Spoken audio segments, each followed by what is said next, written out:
खरं तर मित्रांनो, यशोदाताईंची आणि यशवंतरावांची ही कथा ऐकून आणि वाचून माझ्याही डोळ्यात पाणी आलं. परंतु मित्रांनो, ही कथा ज्याच्या आयुष्यात वास्तविक रूपात घडते त्याला पचवणं फार अवघड आहे. कारण मित्रांनो, यशोदाताई यांनी वयाच्या 50व्या वर्षी असा निर्णय घेतला की त्यांनी स्वतः त्यांच्या नवऱ्याला, सासू सासऱ्यांना, मुलाला मुलीला सोडून, घर सोडून त्या आत्मनिर्भरपणे स्वतः पुढील आयुष्य जगण्यासाठी घर सोडून निघून गेल्या. परंतु मित्रांनो, अशी घटना तरी काय घडली यशोदाताईंच्या आयुष्यामध्ये का त्यांना घर सोडून वयाच्या 50व्या वर्षी जावं लागलं, ते आपण पाहूया. यशवंतराव संध्याकाळच्या वेळेस पाय मोकळे करून घरी परत आले तेव्हा नेहमीप्रमाणे आज यशोदाताई त्यांची वाट पाहत अंगणात बसलेल्या त्यांना दिसत नाहीत. घरात आल्यावरही नेहमीप्रमाणे यशोदाताई किचनमध्येही नव्हत्या. म्हणून मग यशवंतराव हॉलमध्येच बसले.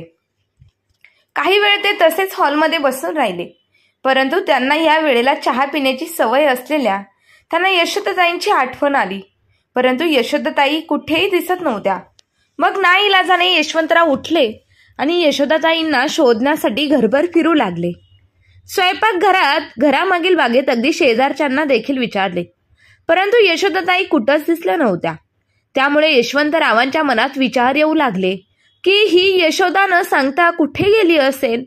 कारण अगदी काही तातडीचं किंवा खूपच जरुरीचं काम असल्याशिवाय यशोदाताई यशवंतरावांना न सांगता कधीही कुठेही जात नव्हत्या. अगदी दळण आणायला जायचं असेल किंवा एखाद्या शेजारणीकडे जायचं असेल तरी यशोदाताई यशवंतरावांना सांगितल्याशिवाय घराबाहेर पाय देखील देत नव्हत्या.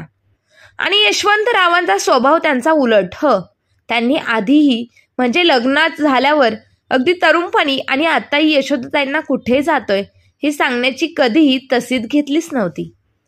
त्यामुळेच आज यशोदाताई त्यांना न सांगता कुठे गेल्या याचा अंदाज यशवंतरावांना काही केले येईना. शेवटी अगदीच न राहून ते गच्चीवरच्या खोलीकडे वळाले आणि त्यांचा अंदाज अगदी योग्य ठरला. गच्चीवरच्या खोलीत यशोदाताई जुन्या साड्या, फोटोंचा अल्बम आणि काय काय पसारा घेऊन बसल्या होत्या. यशवंतराव आवाज देऊ लागले, यशोदा, ए यशोदा. यशोदाताई दचकून बोलल्या, अगं बाई, केव्हा आलात तुम्ही? माझं लक्षही नाही. किती वाजलेत? यशवंतराव म्हणाले, 7 वाजले आहेत. मी तुला साऱ्या घरभर शोधलं आणि तू इथे बसलीस सगळा पसारा मांडून. यशवंतरावांना घरात पसारा अजिबात आवडत नाही हे यशोदाताईंना चांगलंच माहीत होतं. त्यामुळे आपल्या भोवतालचा पसारा पाहून यशोदाताई जरा ओशाळल्या. यशोदाताई पसारा भरभर आवरू लागल्या. आता आवरते मी हा पसारा. जुना आठवणीत रमताना मला मेलीला वेळेचं भानच राहिलं नाही. यशोदाताई दिलगिरीच्या स्वरात बोलल्या, थांबा, पटकन चहा आणि काहीतरी खायला करून आणते तुमच्यासाठी. यशवंतराव म्हणाले, अगं असू दे, एखाद्या दिवशी चहाला सुट्टी. यशोदाताई लगेच म्हणाल्या, असं कसं? चहाला सुट्टी देऊन कशी चालेल? तुम्हाला जर मी चहा नाही दिला तर? यशोदाताई चहा करायला गेल्या. चहासोबत यशोदाताईंनी यशवंतरावांसाठी शिरा पण बनवून आणला. अगं यशोदा, एका दिवशी संध्याकाळच्या चहाला, नाश्त्याला सुट्टी दिली तर काही होणार नाही. उपमा खात यशवंतराव बोलले. यशोदाताई म्हणाल्या, अहो, हे तुम्हाला म्हणताय? तुम्हाला आठवतंय आपलं नवीनच लग्न झालं होतं. अगदी 2 महिनेच झाले असतील. त्या दिवशी दुपारच्या कामाच्या नादात मी संध्याकाळचा चहा विसरले तर सासूबाई मला किती बोलल्या होत्या. आणि चहासाठी जयावंशींनी अगदी थयथयाट केला होता. त्यावर कळस म्हणजे आप्पांनी, यशोदाताईंचे सासरे, तुम्हाला सक्त ताकीद दिली होती की आपल्या घरचे सगळे नियम तुम्ही व्यवस्थित मला समजावून सांगायचे. यशवंतराव म्हणाले, अगं आता इतक्या त्या जुन्या आठवणी काढून काय उपयोग? यशोदाताई म्हणाल्या, अहो, ह्या आठवणीच असतात हो, एखाद्या सुंदर क्षणाच्या मूक साक्षीदार. आणि ह्या आठवणीच भरलेली जखम पुन्हा कुरतडून ओली करतात.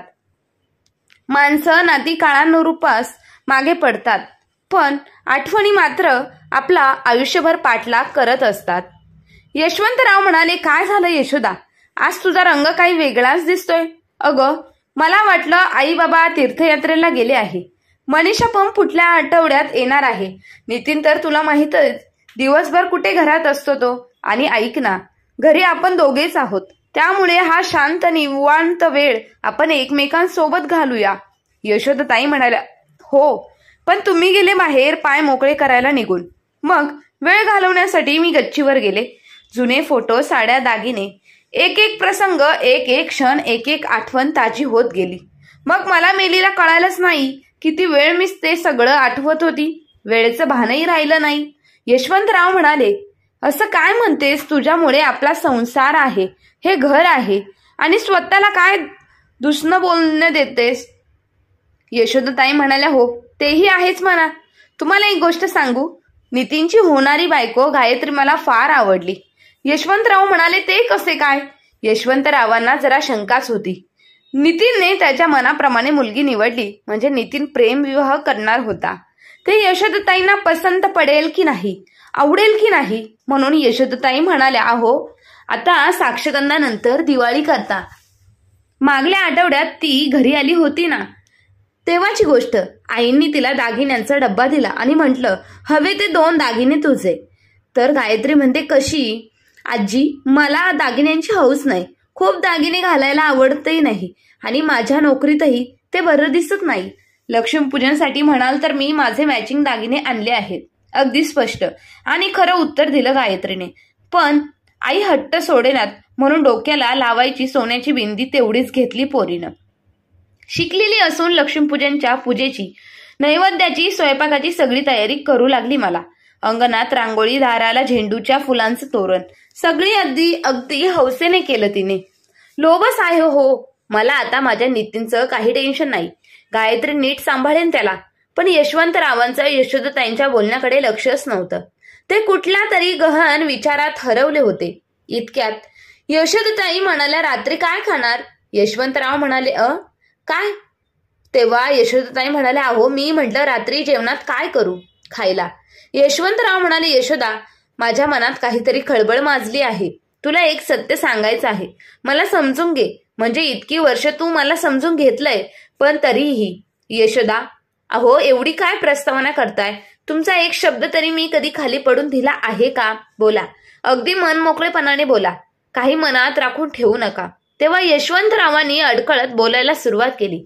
यशोदा, गेली 20-25 वर्ष मी दुहेरी आयुष्य जगतोय. म्हणजे माझं तुझ्यावर प्रेम आहेच. तू मला समजून घेते. माझ्या मनातलं कधी कधी न सांगताही तुला लगेच समजतं. पण तरीही मी तुझा गुन्हेगार आहे. मी तुला आतापर्यंत अंधारात ठेवलं, त्याकरिता तू मला माफ करशील याची मला शाश्वती आहे. मी चुका करणार, तुला गृहीत धरणार आणि तू माझ्यावर आधीपेक्षा जास्त प्रेम करून मला सावरणार. याच विश्वासावर मी तुला हे सांगत आहे. यशोदा, मी म्हणजे गेले 20 वर्ष एक स्त्री, माझी बालमैत्रीण, आम्ही सोबत होतो. म्हणजे असं बघ, ती आणि मी, आमचं प्रेम होतं एकमेकांवर. पण आप्पांनी नाही म्हटलं लग्नाला. तू माझ्या आयुष्यात आली, त्यानंतर वर्षभरात तिचंही लग्न झालं. पण 1 वर्षातच ती विधवा झाली. तिच्या आईची आणि माझ्या आईची मैत्री होती. मला तिच्याबद्दल सहानुभूती वाटली. आधीचं प्रेम होतं, पण मी आमच्या नात्याला नाव देऊ शकलो नाही आणि तिला टाकूनही देऊ शकलो नाही. इतकी वर्ष आम्ही सोबत राहत होतो, जसं तू आणि मी राहतोय तसं. यशवंतरावांनी शब्दांची जुळवाजुळव करत स्वतःच्या अपराधांची, अनैतिक संबंधांची कबुली यशोदाताईंजवळ दिली. हे ऐकल्यानंतर यशोदाताईच्या डोक्यावर जणू आभाळच कोसळलं. त्या मटकन खाली बसल्या आणि यशवंतरावांना म्हणाल्या, अशी पण कोणी मस्करी करतं का हो? असं काही बोलू नका. यशवंतराव म्हणाले, यशोदा, हे सर्व सत्य आहे.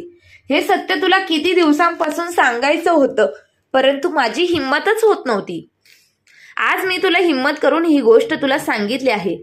होऊ शकेल तर खरं तर मला माफ कर. ही गोष्ट ऐकून यशोदाताई जोर जोरात रडू लागल्या आणि म्हणू लागल्या, मी बायको पण निभावण्यास कुठे मागे पडले, म्हणून तुम्ही माझ्यासोबत असं केलं. यशवंतराव अपराधीपणाने म्हणाले, अगं यशोदा, असं काय करतेस? जरा समजावून घे मला. यशवंतराव केविलवाण्या स्वरात यशोदाताईंची समजूत काढण्याचा निष्फळ प्रयत्न करत होते. यशोदाताई मात्र काही ऐकत नव्हत्या म्हणण्यापेक्षा त्यांना काही ऐकू जातच नव्हतं. त्या नुसत्या त्यांच्या खोलीत खिडकीतून बाहेर दूरवर कुठेतरी शून्यात बघत होत्या. पण त्यांना दिसत मात्र काहीच नव्हतं. त्यांच्या भावनांचा वाण फुटला होता. डोळ्यांतून अश्रूंची सतत धार वाहत होती. यशोदाताई त्या अश्रूंना अडवण्याचा आटोकाट प्रयत्न करत होत्या. निग्रह आणि शांत राहण्याची त्यांची धडपड मात्र त्यांच्या डोळ्यातले सतत वाहणारे पाणी ते केविलवाणी धडपड मोडीत काढत होतं. यशोदाताईला मनातून खूप तुटल्यासारखं वाटत होतं. त्यांच्या मनात विचाराचं नुसतं मी काहूर माजलं होतं. त्यांचं अंतःकरण एकसारखं तेच तेच त्यांना आठवण करून देत होतं जे यशवंतरावांनी त्यांना सांगितलं होतं. भावनांच्या त्या धूम्रचक्रीत यशोदाताईंचा निर्धार वाळलेलं पान जसं हवेवर कुठेही तरंगत जातं त्याचप्रमाणे कुठेतरी दूर उडून गेलं होतं. क्षणाक्षणाला त्यांचं हृदय पिळून टाकत होतं. आक्रंदक होत होतं ते हतबल मात्र झालं नव्हतं. यशोदाताईंची ही अवस्था यशवंतरावांना बघवत नव्हती. आयुष्यात आज पहिल्यांदा यशोदाताई समोर त्यांना फारच अगणित आणि लाचार वाटत होतं. यशोदाताईचं मुख रुदन यशवंतरावांच्या हृदयालाही घरे पाडत होतं.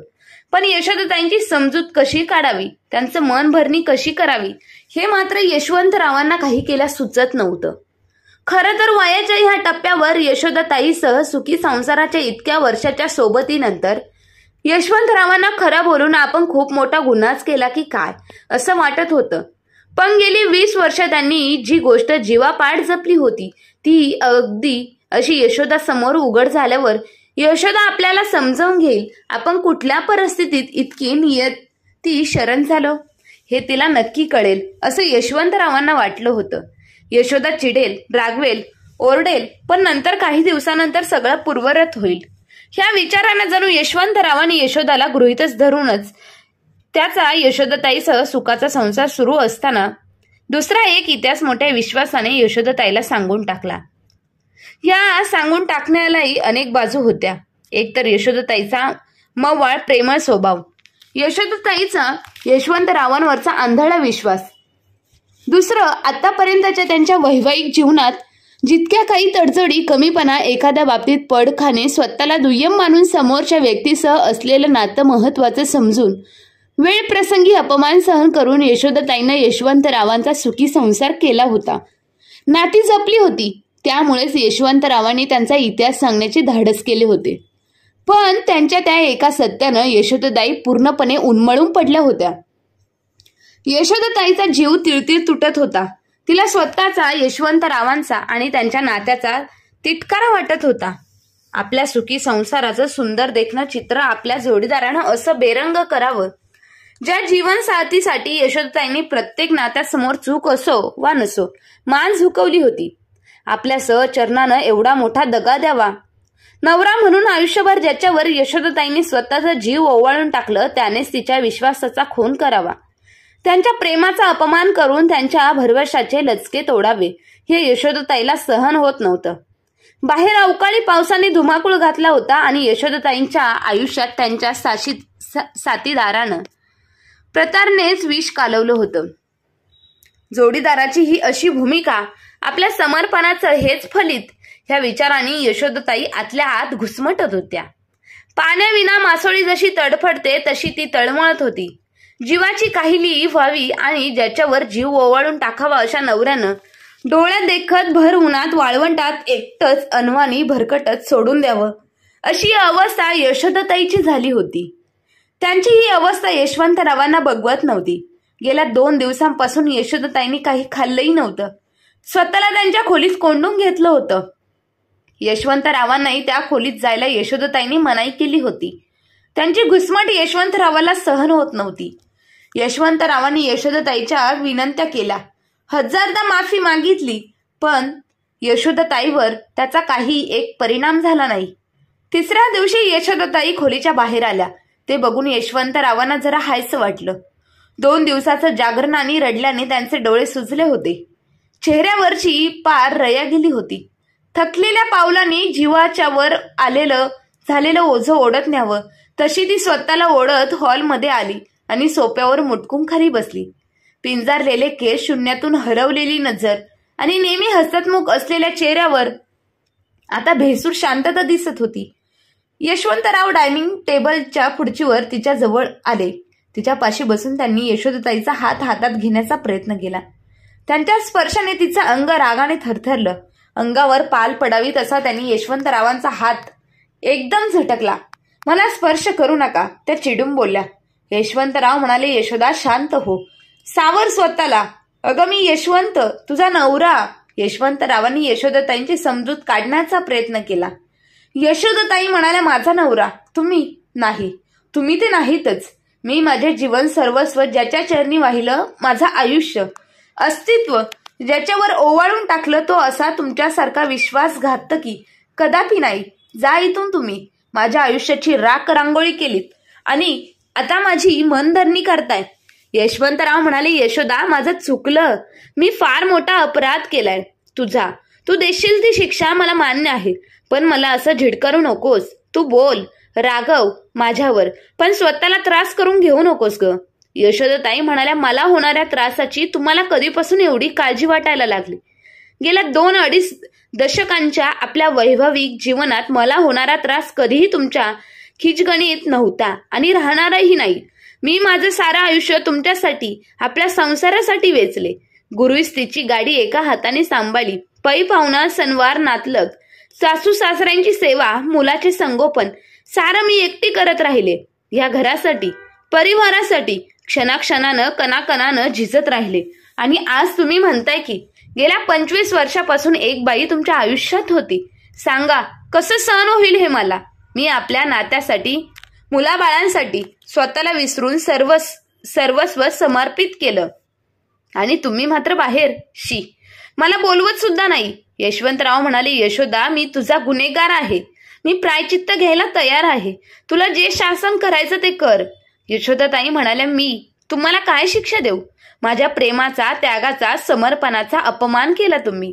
आपल्या नात्याला 25 वर्षापूर्वी खून केलं आणि आता त्याची कबुली देताय. लग्न संस्थेचे गुन्हेगार आहात तुम्ही. माझ्या एकनिष्ठतेची हत्या केली आहे तुम्ही.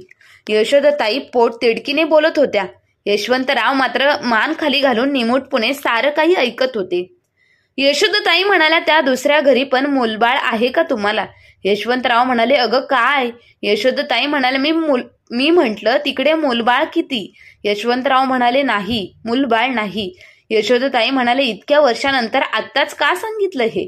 यशवंतराव म्हणाले, ती गेली मला सोडून कायमची, जिथून कोणी परत येत नाही अशा ठिकाणी. म्हणून आता तुम्हाला रडायला माझा खांदा हवाय. यशोदाताईचा खडा सवाल. यशवंतराव म्हणाले, तसं काहीच नाही, पण गेल्या 2 महिन्यांपासून माझी घुसमट होत आहे.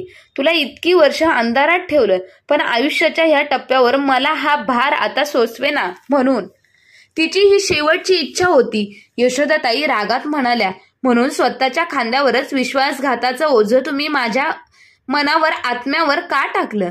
यशवंतराव म्हणाले, तसं नाही यशोदा, मला समजून तरी घे. यशवंतराव विनवणीच्या स्वरात बोलले. यशोदाताई म्हणाल्या, काय समजावून घेऊ? का समजावून घेऊ?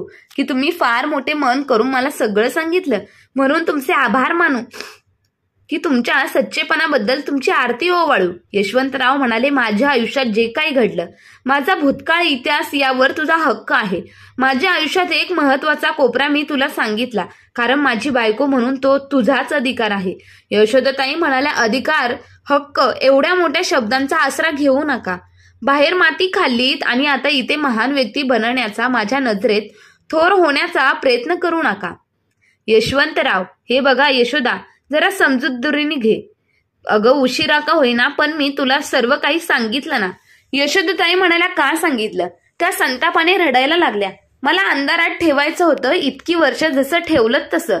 तुम्हाला काय वाटलं प्रत्येक वेळी मी माघार घेते आपला संसार वाचावा म्हणून? आईचा पान उतारा आप्पांचे खोचून बोलणे, जयाताईंचे टोमणे निमूटपणे सहन करते. तुमचा बेफिकीरवाना, आपल्या नात्यातील तुमची उदासीनता मी इतकी वर्ष सहज पचवली. म्हणजे ही तुमची दगाबाजी, पण मी मान्य करेल का? चुकीचा समज आहे हा तुमचा.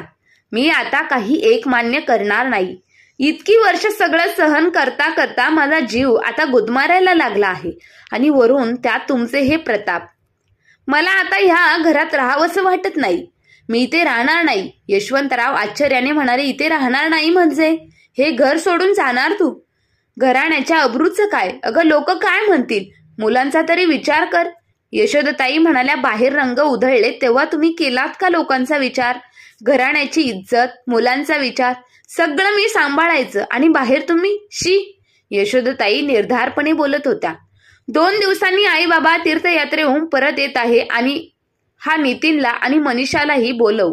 यशवंतराव म्हणाले, का, कशासाठी? यशोदाताई म्हणाल्या, कशासाठी म्हणजे जे पाप तुम्ही गेली 25 वर्ष पोटात दडून ठेवलं ते आता या घरातल्या प्रत्येक सदस्याला कळायला हवं. यशवंतराव म्हणाले, यशोदा, अगं जरा सारासार विचार करून वाग ना. जे झालं तो केवळ आपल्या दोघांचा वैयक्तिक प्रश्न आहे.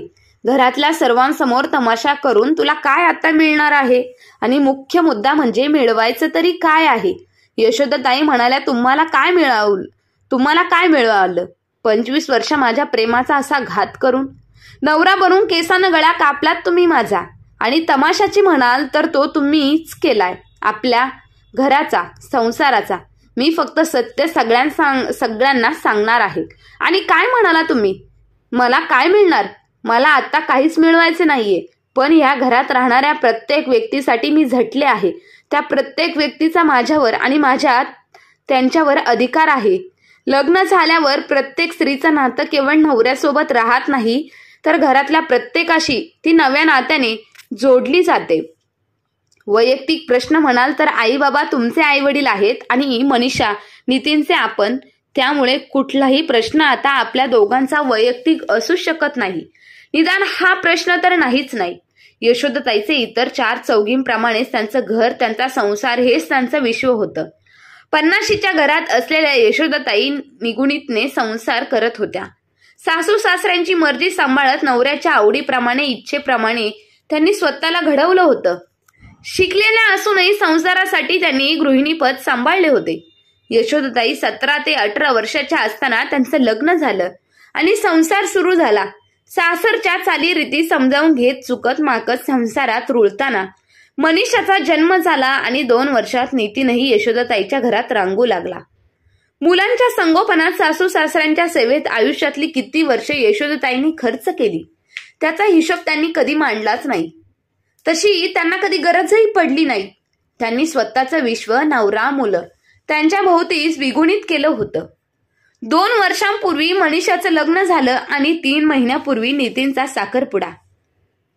या सगळ्या आनंदातच यशवंतरावांनी त्यांच्या आयुष्यातलं एक कटू सत्य यशोदाताईला सांगितलं आणि यशोदाताई कोलमडल्या.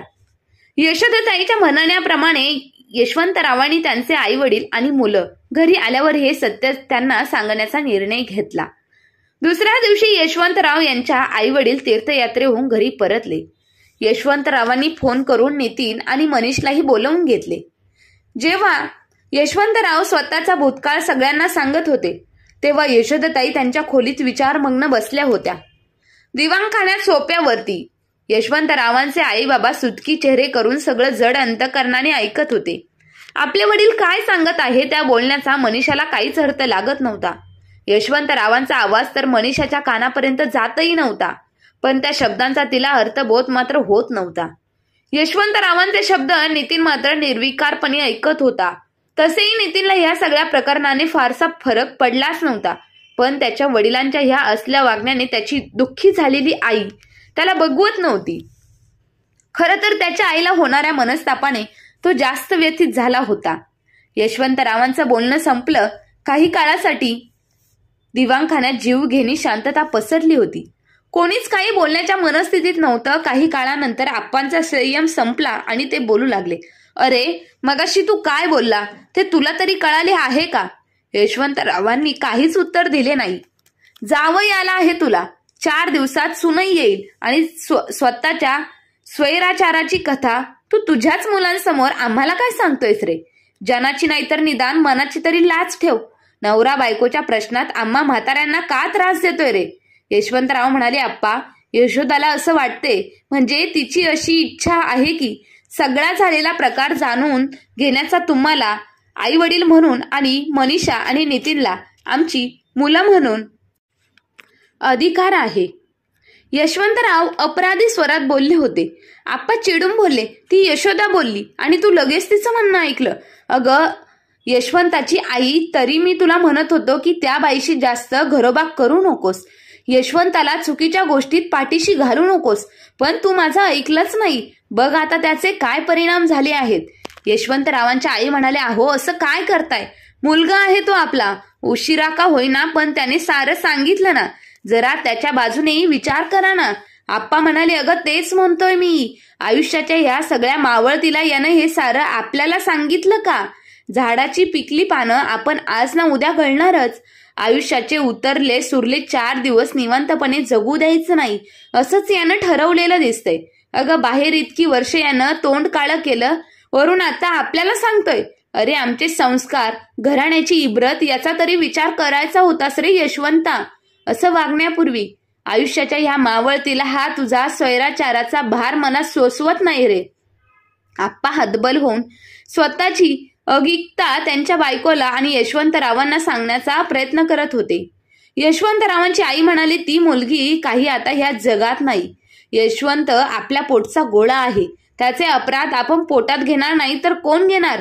आईनी सारा सराव करण्याचा प्रयत्न केला पण आप्पांनी मात्र दाद दिली नाही. आजी आजोबांचं बोलणं तिथेच बाजूला बसलेल्या मनूला सहन झालं नाही. ती रडतच तिच्या आईजवळ यशोदाताईजवळ धावत गेली. मनूने आईला आर्त हाक मारली. आई. दोघी माय लेकी एकमेकींच्या गळ्यात पडून हमसाहमशी रडू लागल्या. दुःखाने मनीषाने बोलायला सुरुवात केली. ती आई, मला पप्पांचं हे रूप हे वागणं सहन होत नाही ग. माझे पप्पा त्यांच्या आयुष्यात असे वागले कसे? मला आश्चर्य वाटतंय. माझ्यावर प्रेम करणारे, मला माझ्या घाऱ्या डोळ्यांची छोटीशी परी म्हणणारे पप्पा, माझे पप्पा असं कसं करू शकतात? तू, मी, नीतू आपल्या त्यांची जराही विचार केला नाहीस. इतकी वर्ष ते केवळ आपल्यावर प्रेम करायचं, आमचे हट्ट पूर्ण करायचं, केवळ नाटक करत होते. नाही, माझं मन हे मान्यच करायला तयार नाही की तुझ्याशिवाय त्यांच्या आयुष्यात अजूनही एक स्त्री होती. इतकी वर्ष ते आपल्याशी खोटेपणाने कसे वागू शकतात? मनीषा रडत रडत स्वतःचा राग चिडचिड व्यक्त करत होती. यशोदाताई मायेनं तिच्या डोक्यावरून हात फिरवत होत्या, तिला समजावत होत्या. त्या आपल्या मुलीला म्हणाल्या, हे बघ मनू, तू मी आपण कोणीही मान्य करू अथवा ना करू, पण त्याने सत्य आणि वास्तविकता बदलणार आहे का? त्यामुळे आता शोक आवर, डोळ्यातले अश्रू पुस आणि खऱ्या परिस्थितीचा स्वीकार कर. मनीषा म्हणाली, पण आई, तू हे इतक्या शांतपणे संयमाने कसे घेऊ शकतेस, बोलू शकतेस? मनीषाला आश्चर्य वाटत होतं. यशोदाताई म्हणाल्या, माझ्या आयुष्यातील 25 वर्ष काळाच्या उदरात गडप झाली आहेत.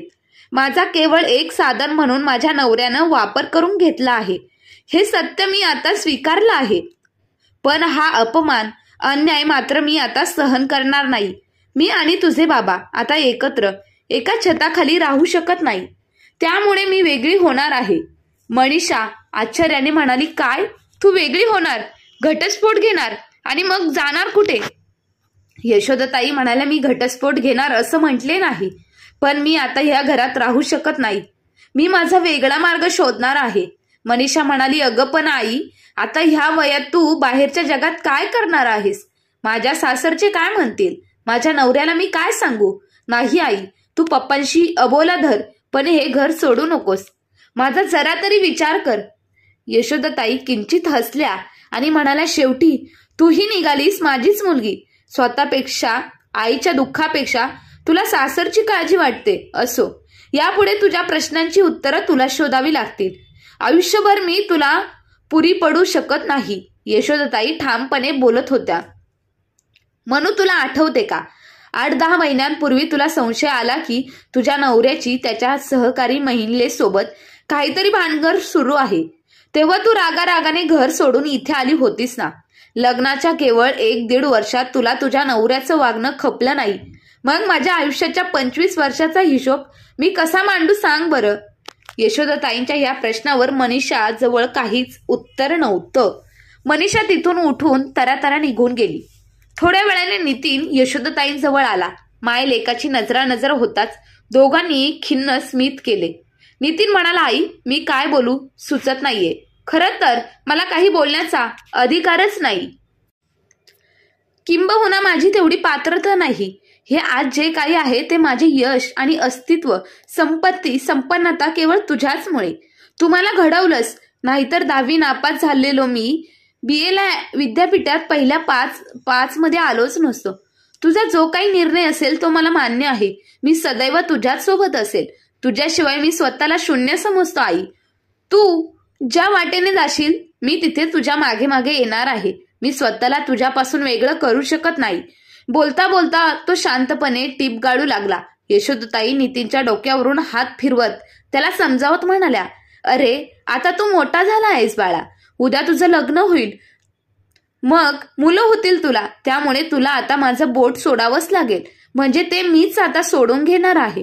मलाच माझा मार्ग माहीत नाही, त्यात तुझी फरफट नको. आजी आजोबा तुझे बाबा यांची काळजी घेणारी माझ्याशिवाय दुसरी कोणीतरी व्यक्ती हवीच ना. म्हणून आता तिच्या संसारात रमली आहे.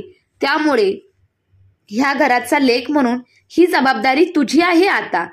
नितीनने केवळ होकारार्थी मान डोलावली आणि यशोदाताईने त्याची बांधाबांध करायला सुरुवात केली. यशोदाताईने सासूबाईंच्या खोलीच्या दरवाजावर टकटक केली. उघडा. आई. कोण? यशोदा, ये आत. यशोदा म्हणाली, मी. आत येऊ का आई? आई म्हणाले, यशोदा, आमच्या खोलीत येण्यासाठी तुला परवानगी कशाला घ्यायला हवी? यशोदाताई म्हणाल्या, आई म्हणजे? यशोदा काय बोलावे सुचेना. मी निघते आहे. आई गोंधळून म्हणाल्या, कुठे निघालीस? अगं तुझा राग चिडचिड मी समजू शकते. खरं तर मी यशवंताची बाजू नकोच होती घ्यायला, पण माझ्याच आतड्याचं कातडं गते. त्याला एकटं कसं सोडू? आई आहे ना मी. लेकरू चुकलं तर आई त्याला शिक्षा करू शकते, पण त्याला सोडू शकत नाही. आणि आता ह्या वयात काय शिक्षा देऊ मी त्याला? आई व्यथित स्वरात बोलत होत्या. यशोदाताई म्हणाल्या, आई मला तुमचं मन भावना कळतात, पण आता मला ह्या घरात राहावंसं वाटत नाही. माझ्या मनाला ते पटत नाही. आप्पा म्हणाले, यशोदा तुझं बरोबर आहे ग. तू एक स्वाभिमानी स्त्री आहेस. नवऱ्याची प्रतारणा तुला खपणारच नाही. अगं पण निदान आम्हा म्हाताऱ्यांचा तरी विचार कर. किमान आपल्या नात्याला तरी बघ. अगं लेकीपेक्षा जास्त केलंस तू आमचं. कधी आई होऊन कधी बहीण होऊन माझे पथ्य पाणी सांभाळलंस. तुझी सासू पडली तेव्हा तिचं सगळं अगदी जागेवर होतं, तेही तू निभावलंस. यशवंताचं जाऊ दे, पण तुझं आणि निदान आमचंही नातं आहे की. आणि निदान त्याचा तरी विचार कर. डोळ्यात अश्रू आणून यशोदाताई म्हणाल्या, आप्पा तुम्ही पण मला वडिलांची माया लावलीच. आपल्या नात्याच्या रेशीम गाठीसाठी तशाच आहेत. त्यात कुठेही दुरावा आलेला नाही आणि येणारही नाही. पण मला आता ह्या नात्यांच्या परिघा बाहेर जाऊन स्वतःला शोधायचं आहे. स्वतःचा वेगळा मार्ग निवडायचा आहे. माझी आई लवकरच गेली. सुरुवातीला आईने मला रागवलं, वेळ प्रसंगी फटकारलं, पण नंतर आईच्या मायेने जवळही घेतलं. माझी आता कोणाबद्दल काहीच तक्रार नाही, पण मला अडवू नका, मात्र नका. यशोदाताईचे ह्या बोलण्यावर आईंनी डोळ्याला पदर लावला. आप्पांचे हातही आशीर्वाद देताना थरथरले. ते म्हणाले, यशोदा अगं स्वतःचा शोध घ्यायला निघालीस तू. वाट खडतर आहे ग. अनेक अडथळे येतील मार्गात. जेव्हा केव्हा विसावा घ्यावासं वाटेल, परत यावंसं वाटेल, तर हे तुझं हक्काचंच घर आहे. हे कधी विसरू नकोस. आम्ही असू नसू, पण ह्या घरावर तुझाही हक्क आहेस. आणखी काय बोलू? तुला तुझा मार्ग निश्चिंत मिळेल. तुझ्या या प्रवासात आमचे आशिष तुझ्या पाठीशी आहेत. तुला तुझं ध्येय लवकर मिळो. आई म्हणाल्या, यशोदे अधेमध्ये येत जा ग. गृहिणीशिवाय घराला घरपण नाही. दोघांनी यशोदाताईला मन भरून आशीर्वाद दिले. यशोदाताई यशवंतरावांकडे गेल्या. गच्चीवरच्या खोलीच्या खिडकीतून यशवंतराव दूर कुठेतरी बघत होते. यशोदाताई म्हणाल्या, आत येऊ का? यशवंतरावाने मागे वळून पाहिलं. कोण? यशोदा. अगं तू मला आपल्या खोलीत येण्यास मनाई केली. मी नाही. ये तू माझ्या खोलीत कधी येऊ शकतेस. यशोदाताई म्हणाल्या, मी आता निघत आहे. 2-4 साड्या, माझं श्रीधन आणि माझी काही बचत सोबत घेतली आहे. ह्या कपाटाच्या किल्ल्या, सगळी रोकड, आईचे दागिने, घराचे आणि इतर कागदपत्र आतल्या खणात व्यवस्थित ठेवले गेले आहेत. तुम्ही खात्री करून घेऊ शकता. यशोदाचा स्वर अपराधी झाला होता. यशवंतराव डोळ्यातील अश्रू पुसत म्हणाले, यशोदे तुला आठवतंय, मनीषा 7वीत-8वीत होती तेव्हा माझ्या डोक्यात व्यवसाय करायचं खूळ घुसलं होतं. नोकरी सोडून मला व्यवसाय करायचा होता. आप्पांनी अनेकदा समजून सांगितलं, अगदी फटकारलं, तरी मी माझा हट्ट सोडत नव्हतो. आईनी तर तऱ्हेतऱ्हेने माझी मनधरणी केली होती, पण मी कुणाचंच काही ऐकण्याच्या मनस्थितीत नव्हतो. नोकरी सोडून व्यवसाय करायचा ह्या विचाराने मला परत झपाटलं होतं. त्यावेळी तू शांतपणे माझ्या व्यवसायाच्या भांडवलासाठी तुझं श्रीधन मला न मागता दिलं होतं. त्या क्षणी मला न मागता तू दिलेली ती खंबीर साथ, त्यानंतर नोकरी सांभाळून मी केलेला तो पूरक व्यवसाय आणि आपल्या घराची झालेली भरभराट तुझ्याचमुळे शक्य झालं ग. अगं कपाटाच्या किल्ल्या मला देऊन काय उपयोग? मला जगाचा व्यवहार कळतो, नाथ्यांतील नाही. तू सारं नेलंस तरी मी भिकारी राहणार आणि सारं मला देऊन तू निघून गेलीस तरी माझी ओंजळी रिकामीच होणार.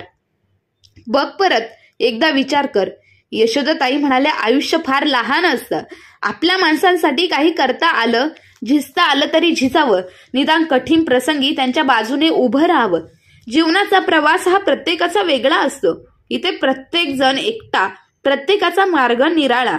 मला आता थांबवू नका, कुठलंही प्रलोभन देऊ नका. माझा संयम सुटण्यापूर्वी, माझा विचार बदलण्यापूर्वी मला जाऊ द्या. दैवयोगाने परत भेट झाली तर छानच आहे, नाहीतर. यशोदाताईला पुढे बोलावलं गेलं नाही आणि त्या आपले सामान घेऊन घराबाहेर पडल्या. त्या शहरातल्या महिला सदनमध्ये राहायला गेल्या.